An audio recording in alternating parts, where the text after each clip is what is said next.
Olá, pessoal do Mundo do Tênis, começando o nosso 26º episódio, o episódio que vai falar aí do Finals feminino e Finals masculino, torneios que encerraram a temporada aí de 2021. Tudo bem com vocês, Eloy Matheus? Tudo em paz, tudo certo. Grande salve aí para todo mundo que está nos ouvindo novamente. Vamos aí para um dos últimos episódios do ano, finalizando temporada, finalizando várias coisas no mundo do tênis no geral. Vamos com tudo que hoje tem assunto bom, hein? Tem várias surpresas aí. E aí, gente, hoje conteúdo pra caramba, falar muito sobre tênis feminino, principalmente. O WTA Finals agitado, a gente teve a Gabi Muguruza que foi campeã, então a gente vai ter muito conteúdo hoje no programa. Aproveitando o gancho do Matheus, a gente vai começar pelo WTA Finals feminino, torneio que aconteceu no México, e teve aí a surpresa, né? Nem tanto surpresa, porque ela já é dona de 2 grandes slams, mas não era cotada entre as favoritas. Garbiñe Muguruza ganhou o torneio, né? A gente teve na semana passada, no nosso último episódio, eu e o Eloy apostando na Badosa e o Matheus apostando na Kontaveit, que chegou na final. Mas no final ganhou a Badosa.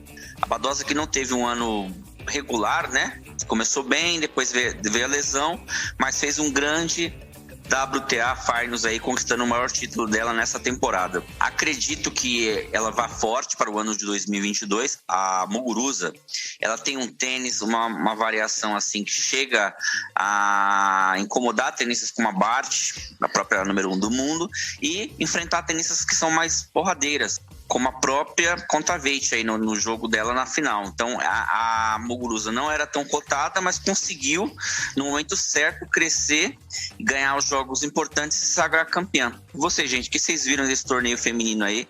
Com essa não tão surpresa, mas a gente não era tão cotada assim a Muguruza ganhando o título.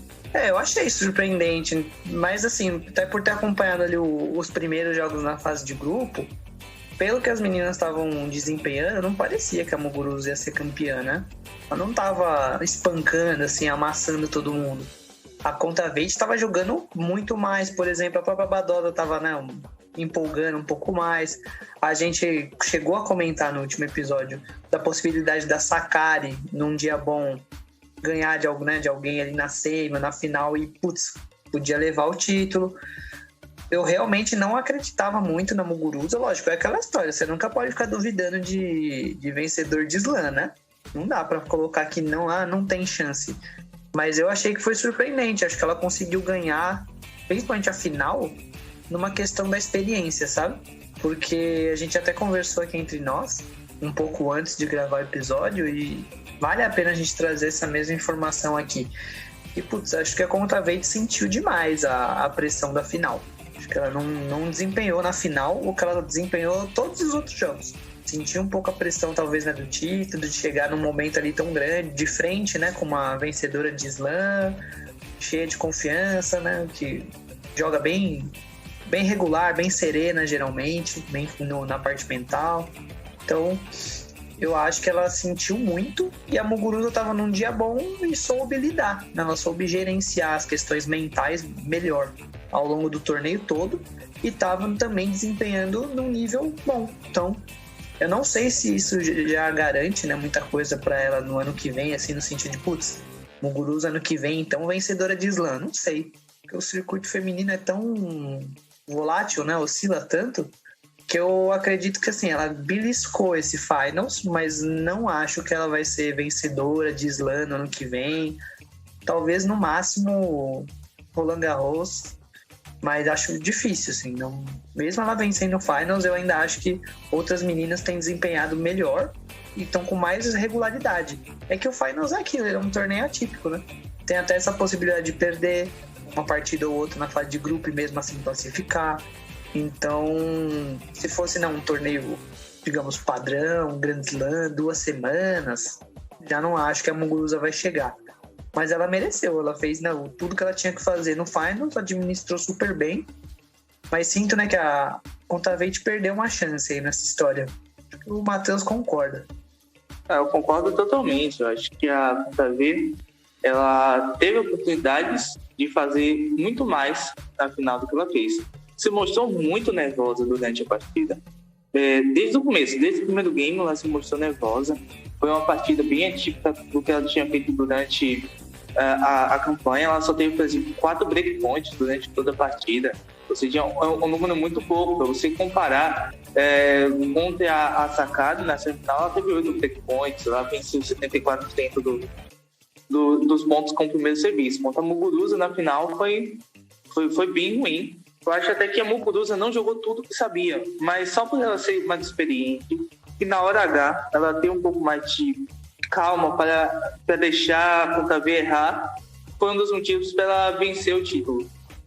E é engraçado que a Kontaveit ela poderia matar a Muguruza na terceira rodada da fase de grupos, e aí já um pouco mais leve, né? Já tinha se classificado em primeiro, ela pisou um pouco no freio e a Muguruza ganhou dela na fase de grupos e ganhou dela na final.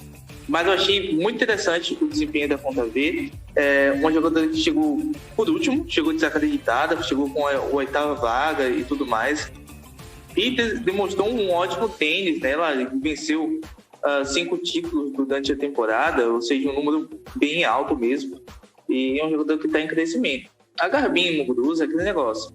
Ela começou o ano muito bem, só que ela foi caindo aos poucos e a gente acabou meio que esquecendo dos feitos que ela fez no começo da temporada. Mas faltou, sabe o que é?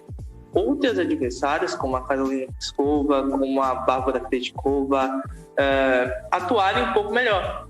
E elas não fizeram isso. Jogaram mal todo o torneio. Assim como a Sabalenka, que novamente é uma decepção na hora H, na hora de ganhar um grande torneio. Geralmente ela joga abaixo. Nesse, ela teve muitas chances contra a Sakari, muitas chances mesmo, e acabou sendo derrotada. E a gente viu que as jogadoras que a gente menos cotava no começo do torneio para ser campeã, como a Kontaveit, a Paula Badosa, como a Maria Sakkari, elas tiveram boas atuações, mais do que aquelas meninas que eram mais cascudas, como a Pliskova, como a Krejcikova, que venceu o Roland Garros, como a própria Sabalenka, que chegou como a cabeça de chave número 1 do torneio, já que a Ashley Barty não está jogando. Então acabou vacilando. E a gente sempre tem que esperar que um campeão de slam ele faça alguma coisa, né? E a Garbiñe Muguruza, ela mostrou o que podia fazer, foi resiliente, teve partidas que jogou mal e venceu, assim como foi com uma Krejcikova na primeira fase, e conseguiu vencer. E isso é importante. Chegou na semifinal e destruiu a Badosa, que é uma das melhores meninas que tinha jogado nesse final de ano. Destruiu a Badosa, chegou na final, ganhou 2 sets contra a Kontaveit, ou seja, mais que merecido. Mas a WTA, ela... todo torneio é meio diferente. Por exemplo, a Emma Raducanu, ela venceu o US Open e depois não conseguiu uma série de vitórias. Porque não é fácil se firmar no circuito da WTA. Pode ser que a Kontaveit ela chegue no Australian Open super motivada, mas não joga por tudo. E a Garbiñe Muguruza, que é a final, não joga tão bem. Aí chega outra menina que não fez nada nesse torneio, com a Sabalenka seria campeã. Então, é muito complexo, acontece muita coisa no circuito. Só uma coisa que você falou, Matheus, muito interessante, que eu também tenho essa impressão, sempre que tem um tenista que ganhou o Grand Slam, que está jogando, tanto no feminino quanto no masculino, a gente assiste ele esperando alguma coisa a mais, porque ele já conseguiu alguma coisa que a maioria dos tenistas não vão conseguir. A gente tem aí no feminino pouco mais de 15 tenistas, né? E no masculino 9. E alguns já não estão jogando aí, como o Federer, o Tinho, o Nadal. Então a gente tem poucos tenistas, tanto masculino quanto feminino, que são vencedores de slam. Então a Muguruza não estava sendo cotada, teve essa temporada oscilante, mas a gente sabe que ela tem potencial, mesmo numa quadra hard indoor, que não é o forte dela, para tirar vitórias, como ela tirou contra a Pliskova na estreia, contra a própria Kontaveit na fase de grupos, e fazer o sábado e domingo não, já tô pensando que foi final de semana, fazer a semifinal e final, que no caso foi terça e quarta, né, atípico também, contra a Badosa, que vinha numa crescente, contra a própria Kontaveit. Então ela tirou as 2 melhores jogadoras do torneio em sets diretos e jogando, se impondo, mostrando para as outras 2 que ela é uma verdadeira campeã de slam. Os méritos não dá nem para discutir, né? Acho que tá tudo certo. Não, é isso, cara. Ela fez por merecer.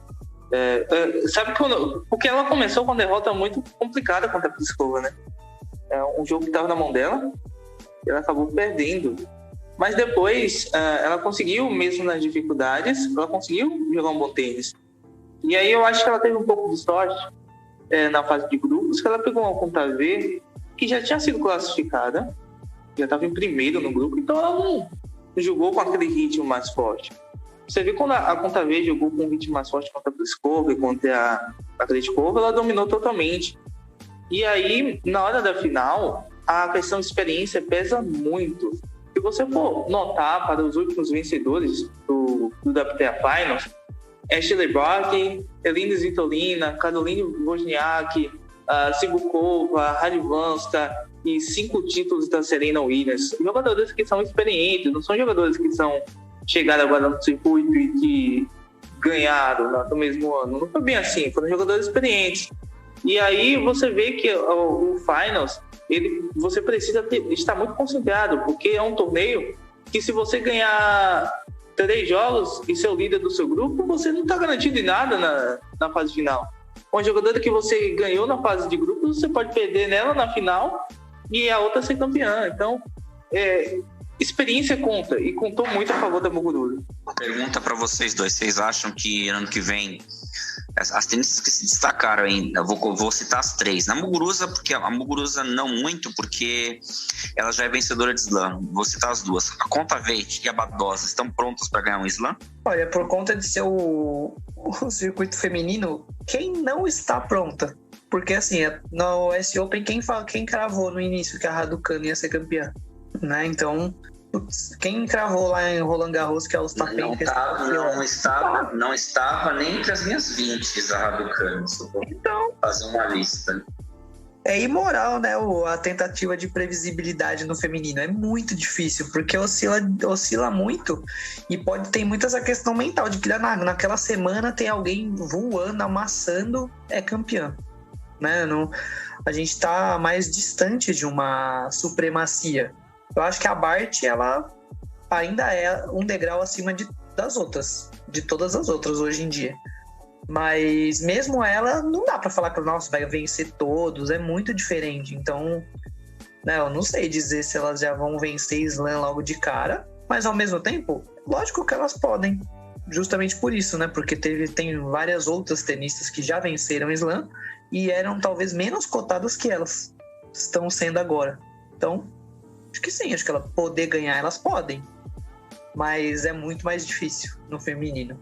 Muito mais, porque tem muito mais concorrência, né? Acho que assim, a gente passou por uma época do tênis feminino que a Serena, ela dominava totalmente o circuito. Mas depois que a Serena acabou não dominando mais, é claro, por conta da idade, limitações físicas e tudo mais, o circuito ficou muito aberto. E isso foi legal pro tênis feminino, porque muita menina pode hoje jogar e ter chance de ser campeão. Por exemplo, você chega no US Open, a gente vinha aqui apostar Osaka, Sabalenka e tudo mais, e não tinha nada. Então fica muito imprevisível, né? Fica muito difícil assim da gente cravar no feminino, porque realmente pode ser qualquer uma, né? Mesmo tendo favoritas, né? Não consigo dizer, nossa, vai chegar na Australia Open aqui, próximo slam já tá pertinho, logo no início do ano vai ser a Kontaveit, porque ela foi bem agora. Não dá. Né? Eu acho que a Australia tem muita menina para se recuperar ainda também, né? Muita menina. Os 4 slams femininos, eu acho que a Australia Open ser o primeiro mais imprevisível ainda de você cravar. Pode ser uma Halep dando a volta por cima, por exemplo, uma própria Muguruza, ou uma jovem aí que a gente nem viu. A conta veio, uma top 40 aí que não está sendo bem cotada, vai lá e surpreende. Então é legal também por essa imprevisibilidade, né? Eu gosto, eu acho super interessante. Acho que isso deixa o circuito até mais legal. É mais interessante acompanhar o feminino nesse sentido da imprevisibilidade, da disputa, da concorrência. Porque o masculino, você vê, a gente vai falar daqui a pouco, mas todo mundo citou praticamente os mesmos tenistas. E olha que teve um monte de surpresas em termos assim, de desistência, contusões, entraram outros tenistas, mas mesmo assim, todo mundo sabia mais ou menos quem ia chegar pelo menos na semifinal. É muito mais lógico e tem uma disparidade assim, muito maior entre, sei lá, o top 4, o top 10 do restante. Agora no feminino não, realmente, pode dar qualquer uma aí do top 50, top 40, vai saber quem vai ganhar o Australia Open.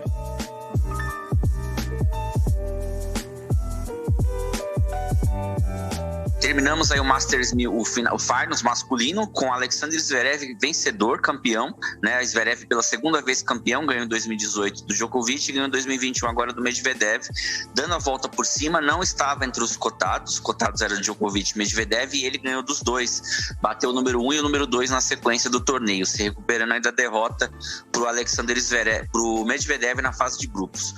O Zverev, gente, eu digo que ele, dos que não tem Grand Slam, no momento, ele está pronto para ganhar o primeiro Grand Slam dele. Ele já tem 2 finals, tem o Ouro Olímpico, tem 5 títulos de Masters 1000, tem 19 títulos de simples na carreira, já tem um currículo muito bom para um tenista que não tem Grand Slam. Eu até coloquei no nosso Twitter essa semana que ele está com uma carreira parecidíssima com a do Murray pré-2012, onde o Murray tinha um Ouro Olímpico também, tinha 7 títulos de Masters 1000, 3 vices de Slam e 23 títulos de simples na carreira. Então o Zverev, ele chega aí, ele se cota como um tenista a conseguir esse primeiro Grand Slam. E na minha opinião, ele tem 3 excelentes oportunidades: Austrália, Roland Garros e US Open, um pouco menos em um híbrido, mas se ele mantiver o saque aí que ele teve nessa semana, se o saque dele não pesar tanto, principalmente na questão emocional, eu acredito que ano que vem ele consiga com toda a justiça. Não estou dizendo aqui do Zverev fora da quadra, as questões que envolvem ele fora da quadra, mas é o tenista que está merecendo ganhar um título de Grand Slam. Mesma coisa que eu falei para o Medvedev alguns meses atrás, que ele já estava merecendo, eu digo para o Zverev, está merecendo ganhar um título de Grand Slam, e tomara que isso aconteça em 2022. Sobre o torneio, eu achei que o jogo dele contra o Djokovic sensacional. Os dois sacaram muito no primeiro set. O Zverev conseguiu ganhar ali os detalhes. Fez o Djokovic correr muito, conseguiu igualar o Djokovic na intensidade, que é muito difícil hoje em dia. Eu tenho dúvida se fosse uma melhor de 5, se o Zverev conseguiria ganhar esse jogo. Eu acho que não, mas uma melhor de 3 dá para você dosar o ritmo melhor. E conseguiu ali no terceiro set uma quebra e manter essa quebra no momento que jogou break points contra o Djokovic.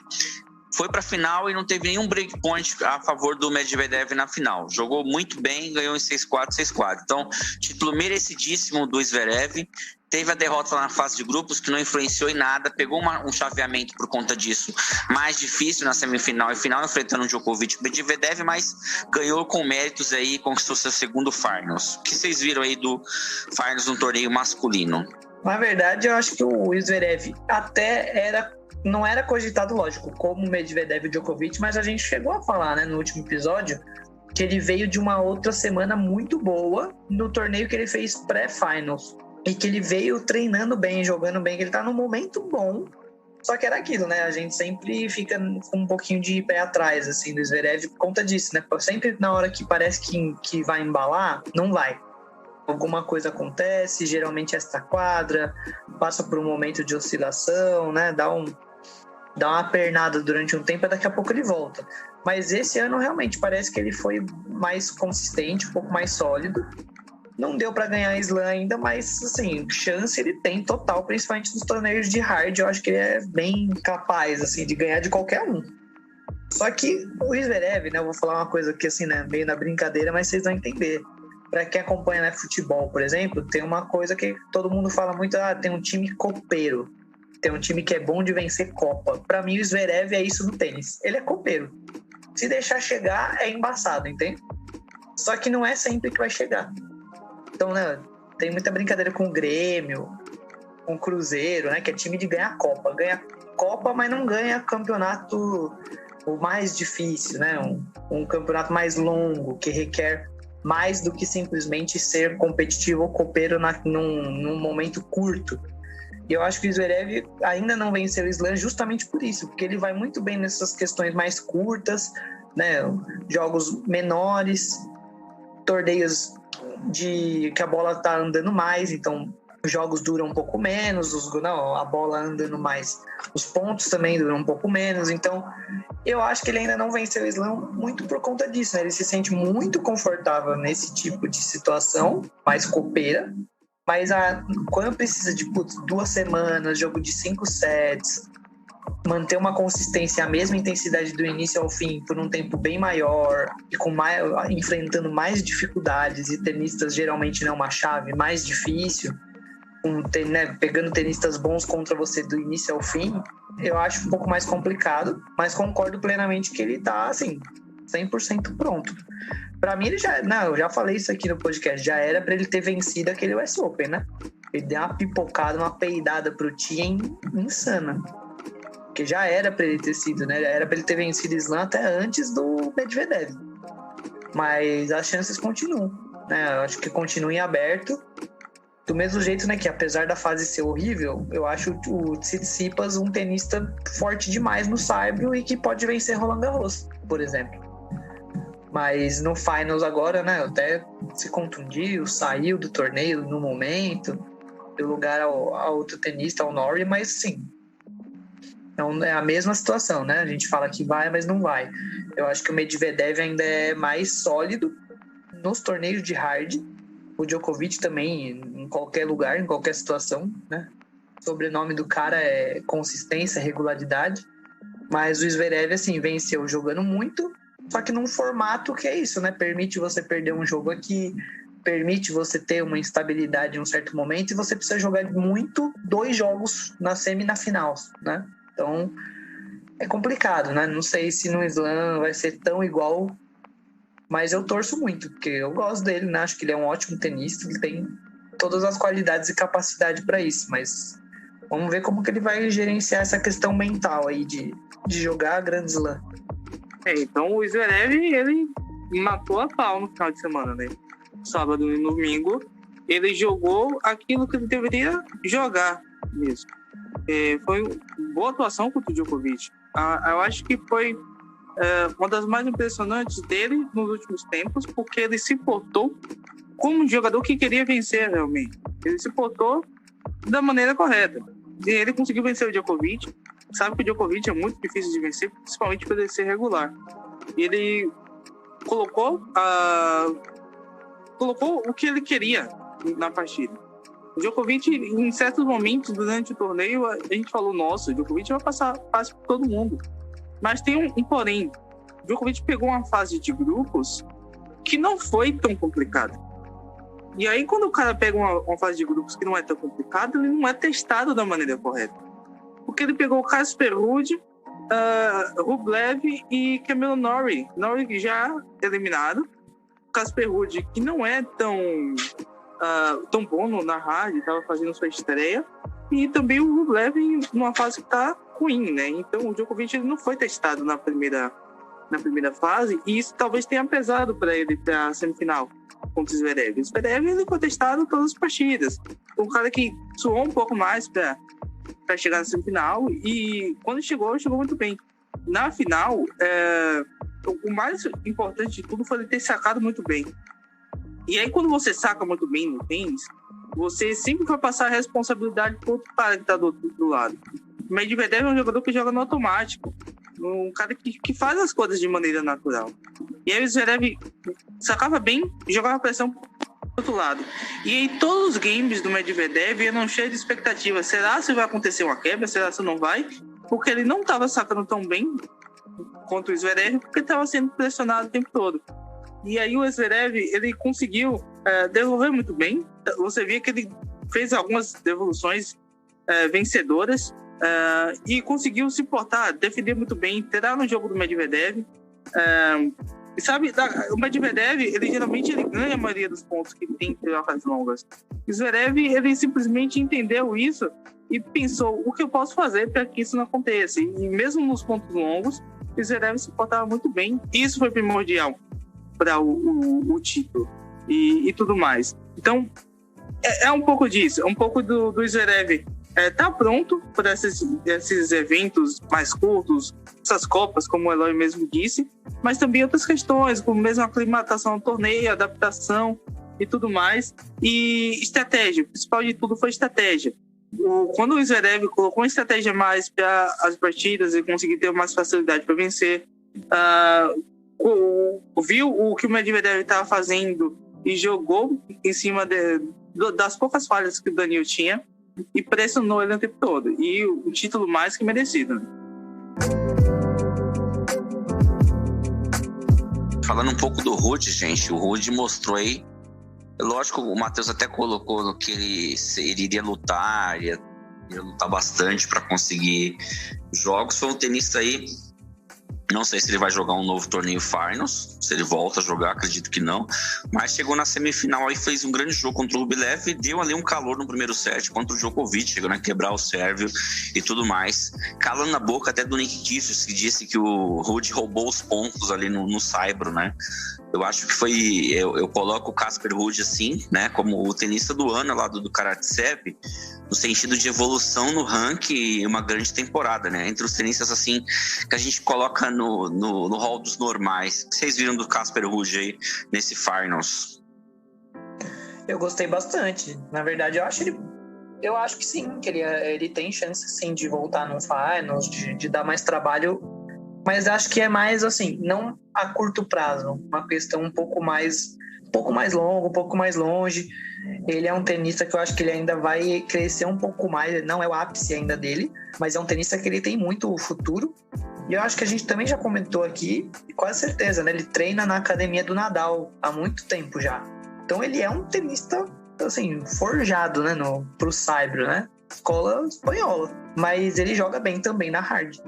Não à toa, né? Ele conseguiu ali bater de igual para igual com grandes tenistas, né? Acabamos de falar, jogou bem contra o Djokovic durante um bom tempo do jogo, né? Eu acho que ele é comparando assim com a geração anterior, um Berdych da vida, que pode encher o saco, pode eliminar um grande aqui, um grande ali.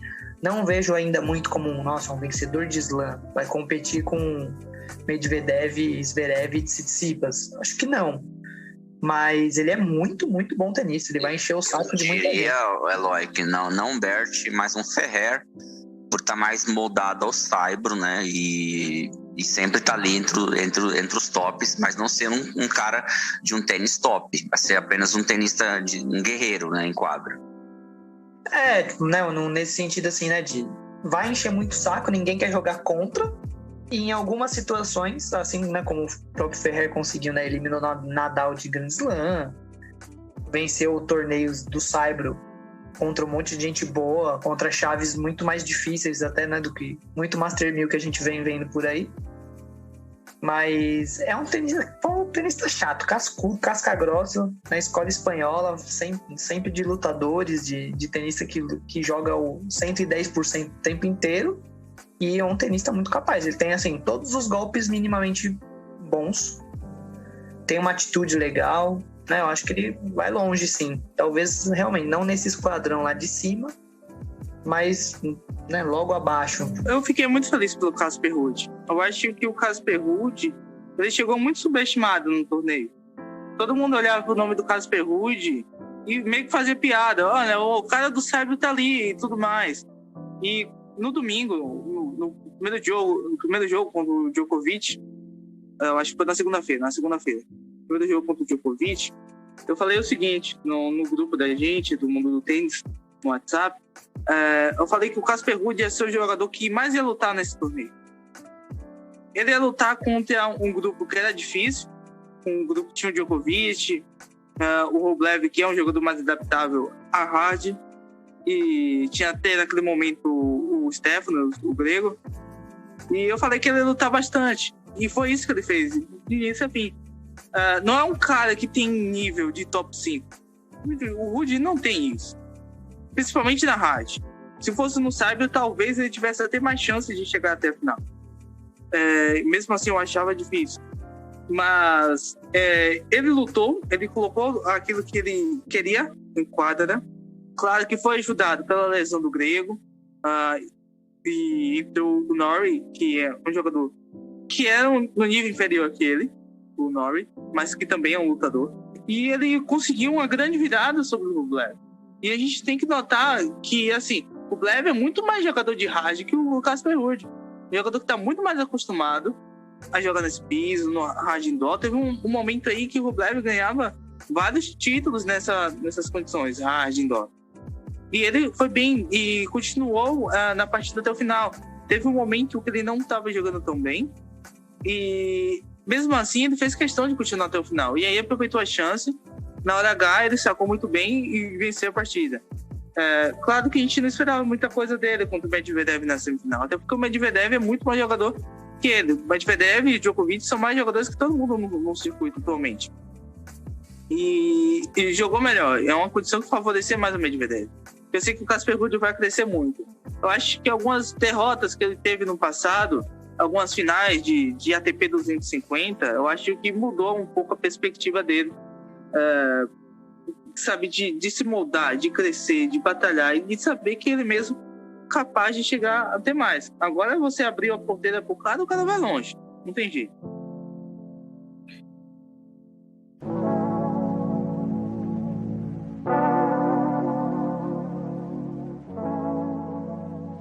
Esses torneios que vai acontecer agora na série Challengers, se eu fosse fazer uma aposta em todos eles, eu colocaria um Argentina ali, ou ganhando ou chegando na final. A escola argentina de saibro muito forte, dessa vez foi o Baez, né? Destaque também para os irmãos Cerundolo, os tenistas são pais dos brasileiros.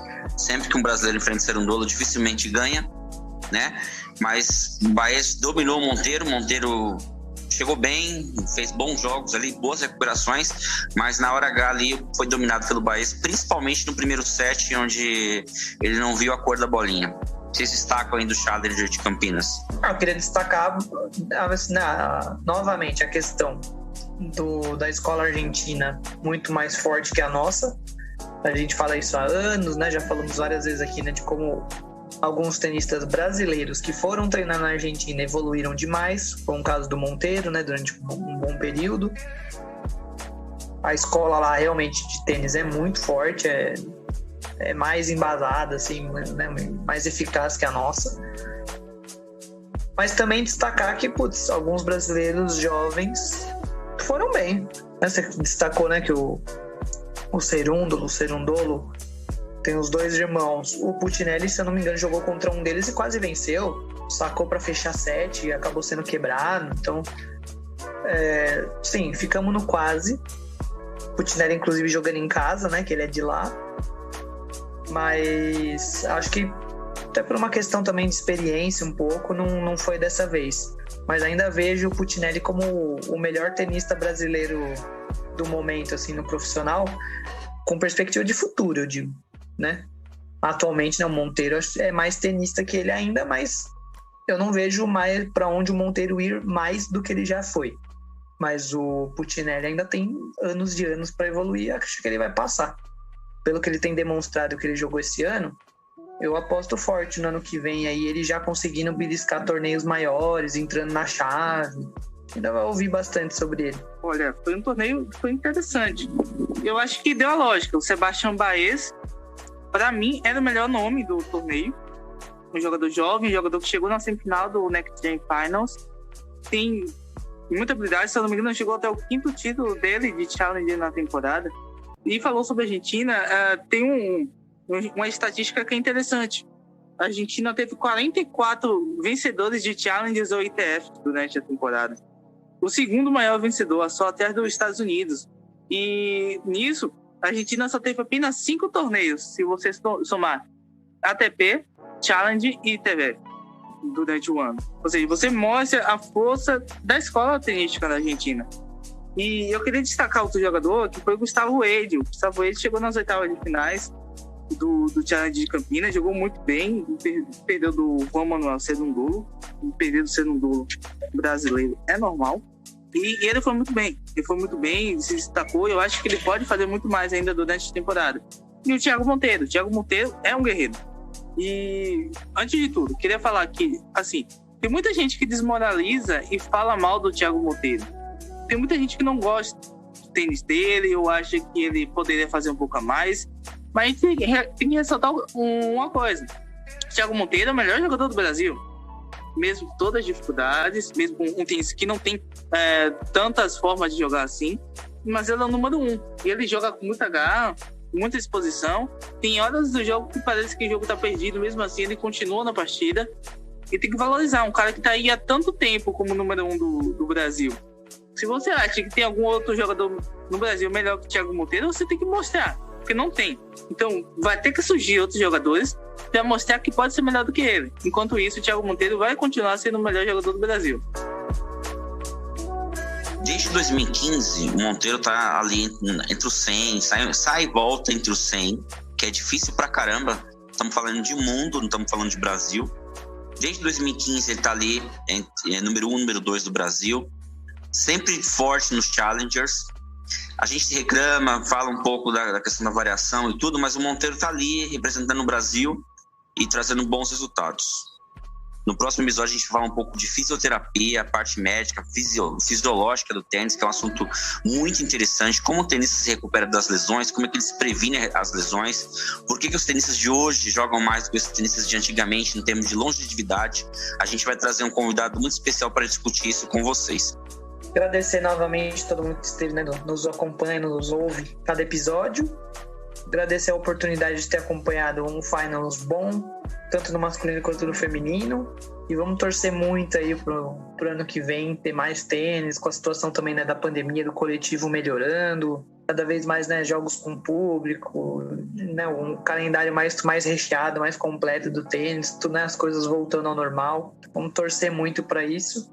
Que tudo dê certo aí, agradecer e valeu.